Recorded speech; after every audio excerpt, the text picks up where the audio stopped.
Checking کی جاتی ہے, سیکیورٹی کلیئرنس کی جاتی ہے, تاکہ وہ بندہ اس کی انوالومنٹ کسی ٹیررسٹ آرگنائزیشن سے یا کسی ایسے آرگنائزیشن سے نہ ہو, وہ مینٹلی ساؤنڈ ہو, جو اس کی میڈیکل چیک اپ کی جاتی ہے تاکہ مینٹلی اور فزیکلی وہ فٹ فار ڈیوٹی ہو. یہ ساری چیک ضروری ہوتی ہے. دین انٹری, ہاں ریلائبلٹی پروگرامز جو ہے وہ آپ کے آن گوئنگ بھی ہوتے ہیں. آن گوئنگ یہ کہ آپ نے امپلائی لے لیا اور امپلائمنٹ کسی کی ہو گئی, تو یہ نہیں کہ اب پوری زندگی وہ وفادار ہوگا, اس کی وفا کسی بھی وقت چینج ہو سکتی ہے. تو ایک آن گوئنگ ریلائبلٹی پروگرام بھی ہوتا ہے, پیریاڈیکلی چیکنگ بھی کی جاتی ہے, اور وہ ایک اور ٹرمینالوجیز ہے اور لیکچر ہے, اس پہ اگر ٹائم ملا تو ہم بات کریں گے کہ انسائڈرز کیا ہوتے ہیں, آؤٹ سائڈر کیا ہوتے ہیں, اور کون سے ولنریبلٹیز ہو سکتی ہے آرگنائزیشن میں. اگر وقت ملا تو اس کی بھی بات کریں. Then comes entry exit logs, کہ جو بندے آتے ہیں لیب میں اور جو بندے جاتے ہیں, کس وقت کون آتا ہے کون جاتا ہے, ان سب کی ریکارڈ ہو. تو انٹری ایگزٹ لاگ ہو, ایک رجسٹر ہو جس میں درج کیا جا سکے کہ کون لیب میں آ رہا ہے اور کون جا رہا ہے, اور کس ٹائم آ رہا ہے کس ٹائم جا رہا ہے. Then comes transport. ٹرانسپورٹیشن کے بارے میں ہم نے بات کی تھی پچھلے کلاس میں. So transportation security is also very important for biosecurity, also for biosafety and for biosecurity. ہمارے لیے بھی اہم ہے, اور چونکہ ایجنٹ صرف لیب میں ہیزرڈوس یا پیتھوجینک نہیں ہوتا, جب اس کی ٹرانسپورٹیشن ہو رہی ہوتی ہے, so prior to transportation, en route اور فائنل ڈیسٹینیشن تک پہنچنے تک پیتھوجن جو ہے اس کی اکاؤنٹیبلٹی ہو, کس کے پاس وہ ہے, اس کو چین آف کسٹڈی کہا جاتا ہے.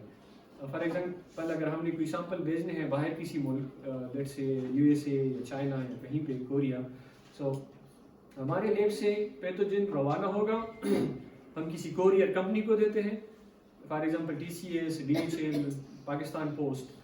تو پاکستان پوسٹ ہم مردان دیتے ہیں, مردان سے اسلام آباد جاتا ہے, یہاں سے پھر شاید اسلام آباد سے فلائٹ میں جائے گا یا لاہور جائے گا, جو ڈیپینڈ کرتا ہے کارگو میں جائے گا یا جو بھی اس کا روٹ ہے.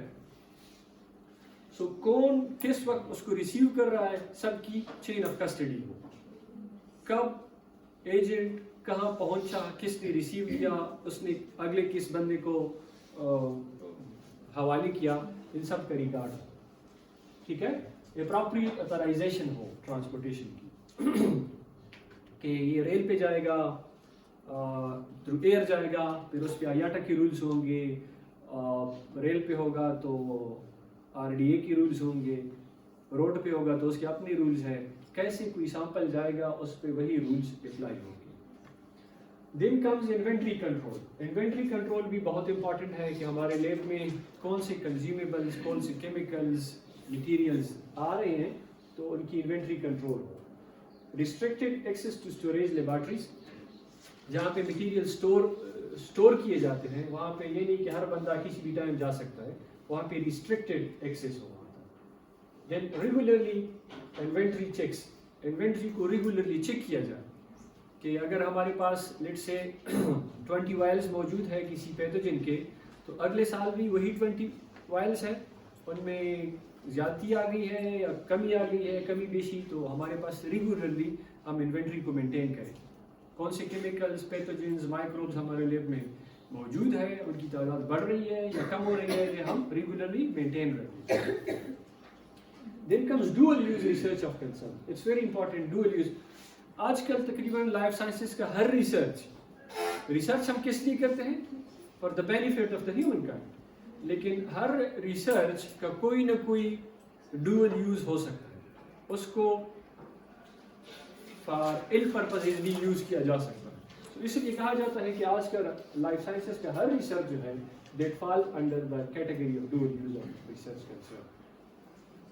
اویئرنیس اینڈ ٹریننگ ہونی چاہیے کہ کون سا ریسرچ ڈوئل یوز کے زمرے میں آئے گا, کیا پریکاشنری میئرز اپلائی کرنے ہیں وغیرہ وغیرہ. کوڈ آف کانڈکٹ, ہم نے کوڈ آف کانڈکٹ فالو کرنا ہے اگر ہم نے ڈوئل یوز ریسرچ پہ کام کرنا ہے. Mitigation and oversight. اب جو ریسرچ, پہلے تو جب ریسرچ کی اپروول ہوتی ہے اس وقت ضروری ہے کہ آئی بی سی سے